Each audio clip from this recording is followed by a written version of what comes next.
Hey everybody, before we start today's episode, I wanted to check in with you guys and do a little brief update. First off, I want to thank you guys, as always, for being so supportive and listening to all these great podcasts. I've had the honor of having some amazing guests, professional athletes, college athletes, coaches, and many, many more people.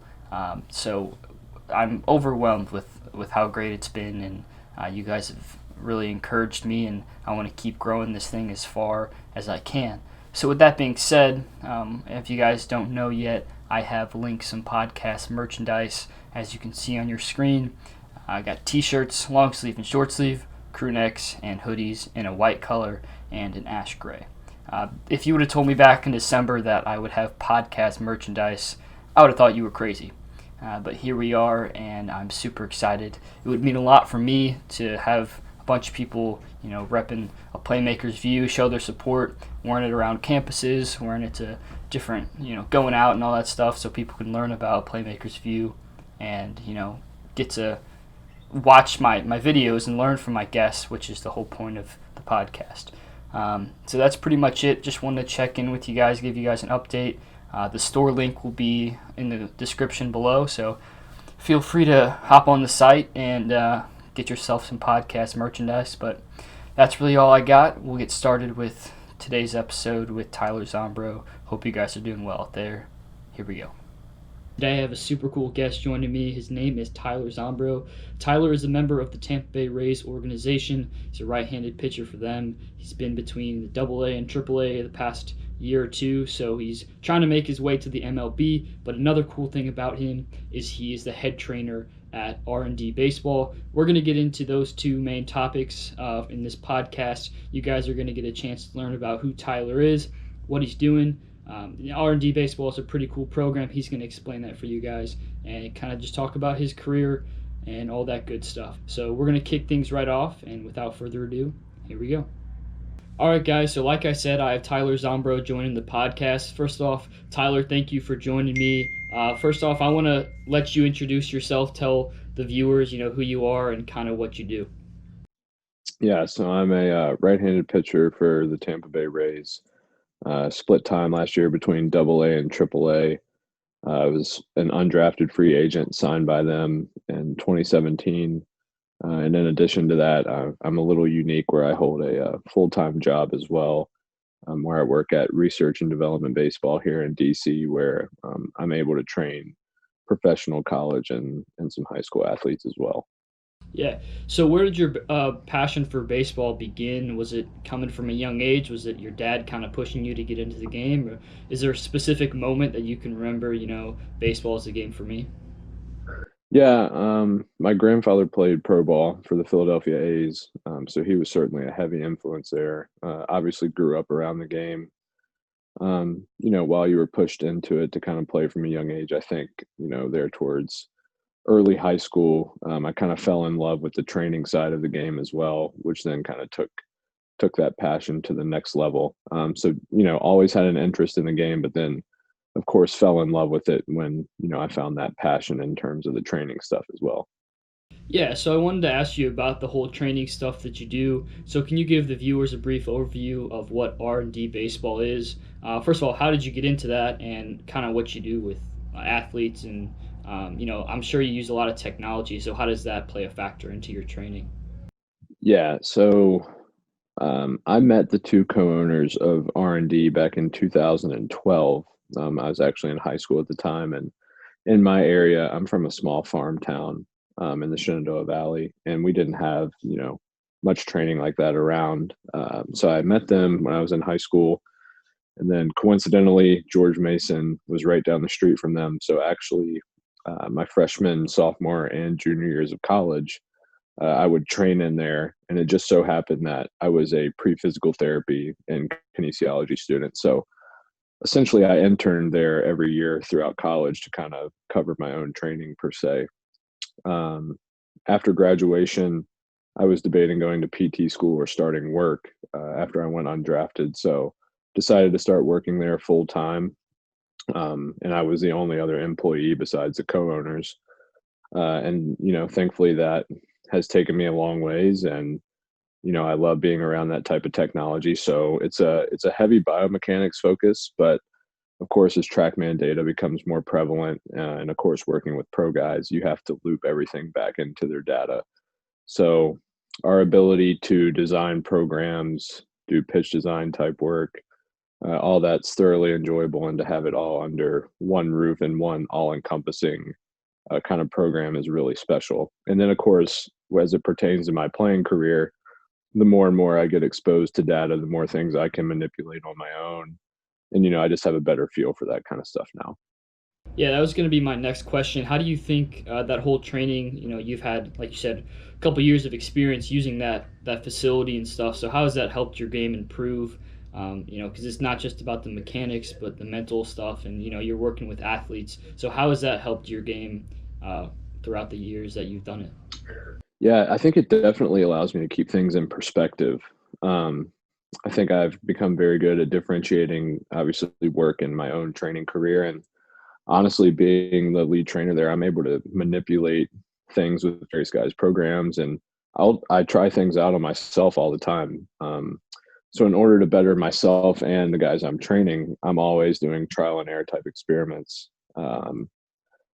With the Rays being such a heavy data organization, it makes it very worthwhile where I have very concrete, XYZ goals saying we want your sinker velocity to be X, we want the horizontal movement to be X, the vertical to be X.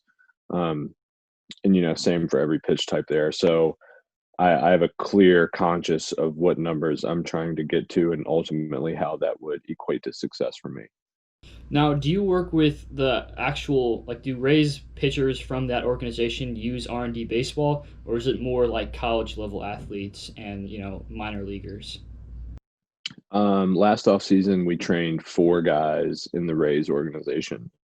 Um, we have, I mean, that's probably about the highest we will see from a certain organization. Across last off season, we had roughly 35 pros in house.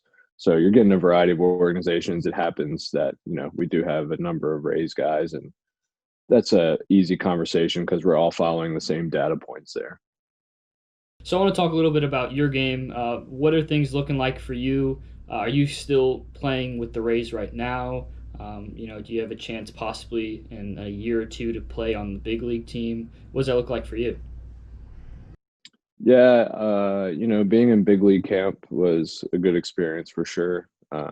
It's a little bit unfortunate that we're kind of playing the waiting game now, not being in the 60-man pool and obviously not being with the big league team currently. So for me, it's just kind of hone my focus in for next spring training again, and try to do everything I can to continue climbing. Getting a little bit of time in AAA last year, ideally, get there. Um, Hopefully have some success and see where things progress. Yeah, so can you tell me and the viewers a little bit about your experience in spring training? I mean, that's got to be a pretty cool thing to be able to play with, the professional guys and get that experience. Have you been able to learn from those guys as well as just the stuff you do at R&D?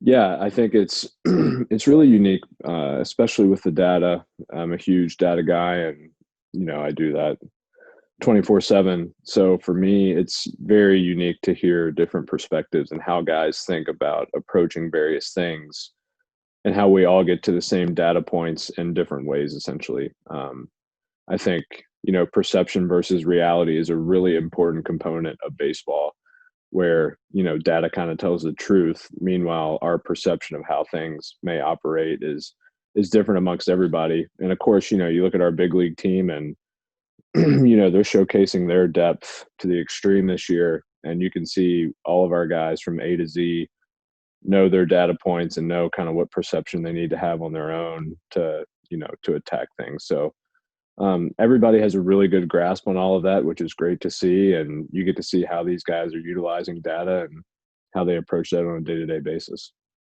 Yeah, so obviously you want the whole thing with playing with the Rays to work out. But what is your plan for the future if that doesn't happen? Obviously you have R&D. Is that your goal for the rest of your life? Is to be able to train athletes and use that data to help better their game? Yeah, I think that is long term what I'll do.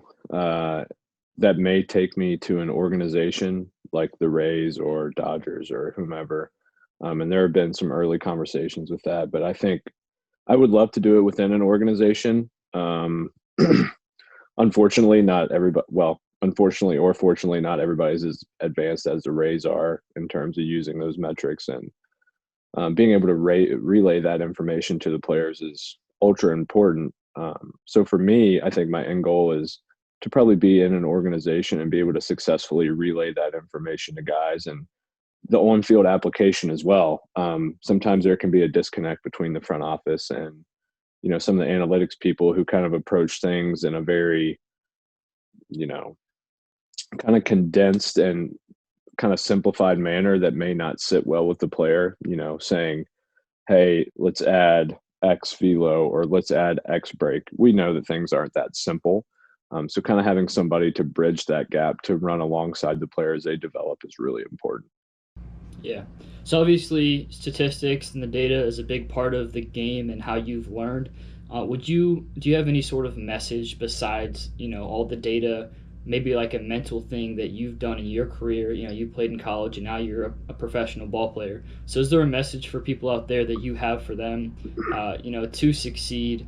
Aside from the data, that can only do so much for you. So what are some other keys to the younger athletes out there? I think it always gets brought up whenever I talk about data points is one thing that I think data has done for me, and I didn't have access to TrackMan or Rapsodo stuff in college. That was a bit before its time, but being able to take the fundamental principles that you're really good at and apply them with 100% confidence, saying, this is who I am, this is what I do, and I'm going to be successful with this, is ultimately the most important thing, whether that's good data or bad data. If you have that foundational belief in yourself to succeed, that's the number one piece. Now, one last thing before we wrap it up. Do you recommend for the younger athletes, say, middle school, high school age, do you recommend that they find something that can allow them to do the things like Rapsodo, like you're talking about? Do those things help the younger guys, or do you think, at a college level that would be more fit for athletes? Just because it's a lot to, I mean, if you're a middle school baseball player, that's a lot to think about. So, when do you think people should start using things like Rapsodo? I think that would definitely be advanced high school and then into college. You're not needing to make super fine tuned differences with pitch design stuff. Ultimately, middle school, high school, you're worried about good foundational movement patterns. Obviously, health, durability, velocity, command is going to trump everything else. So I would keep the technology to the side for a while until you're at a high level and you need to make some fine tune adjustments to get to the top of that next stage. Yeah. So I think that's going to kind of do it for us today. I appreciate you coming on, and I know you're pretty Yeah, busy with absolutely. everything going on. So I would just like you to say one last thing to the viewers. Again, one other message, because in this podcast, it's all about learning from my guests, and you're a great person to feed off of. You've been through a lot. You've done a ton of different things around the game of baseball. So, what is one thing that you would leave the viewers with this podcast? I would say to keep your interest levels high in regards to these topics and always pursue conversation with guys, whether it's something you believe in or not. Further the conversation and push yourself to grow not only physically but mentally as well. All right. Well, thank you so much. Like I said, I appreciate you coming on. Hopefully, maybe have you on again if you don't mind. And also, definitely link your stuff. I want you got the viewers to check out R&D Baseball. Is that one last thing? Is that a local thing or is that nationwide kind of thing? It's pretty national now. It had been pretty local here in the DMV area, but we've expanded a bit, so guys are kind of coming in from everywhere. Gotcha. All right. So if you're an athlete out there, go check out R&D Baseball and check out Tyler. Hope you guys are doing well out there. Thank you for joining us on today's episode of A Playmaker's View, and we'll be back with you guys next week for another episode.